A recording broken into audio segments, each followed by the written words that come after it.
సమస్యలు పెరుగుతాయట, వ్యాధులు ఆరోగ్య సమస్యలు వేధించడం, వైద్య ఖర్చులు పెరగడం, అస్థిమిత పరిస్థితి, వృధా ధన వ్యయానికి దారితీయవచ్చంట. వృధాగా ధన వ్యయం చేసేటువంటి సూచనలు ఉన్నాయంట జూలై నుంచి నవంబర్ మధ్యకాలంలో. వీరు విదేశాలకు వెళ్ళగలుగుతారట. మరి రాశిలోని వైజ్ఞానిక రంగం వారు కొంత ముందుకు వెళ్తారట.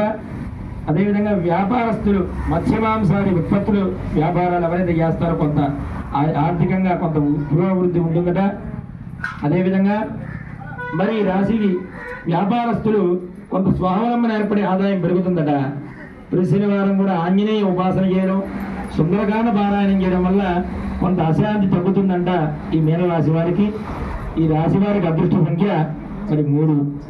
మరి మొత్తానికి మేషరాశి నుండి మొదలుపెట్టి మీనరాశి వరకు కూడా ఈ సంవత్సరం ఎలా ఉండబోతోంది అని మనం అంతా గ్రహించాం.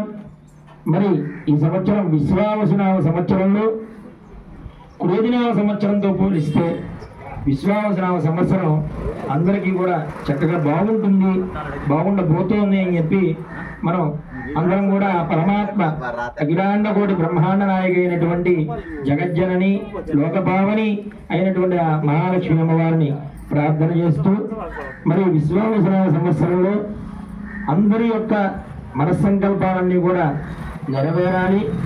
మనందరికీ కూడా అమ్మవారు ముందుకు వెళ్ళేటువంటి శక్తిని అమ్మవారు మనకి ప్రసాదించాలి అని చెప్పి అమ్మవారిని కోరుకుంటూ అమ్మవారికి మంగళాశాసన అర్పిద్దాం. శ్రీకాంతాయ కళ్యాణ నిధయేర్ధనం శ్రీ వెంకటనాథాయ శ్రీనివాసాయ మంగళం. ఏడుకొండలవాడ వెంకటరమణ గోవింద గోవింద. ఆపదముక్కులవాడ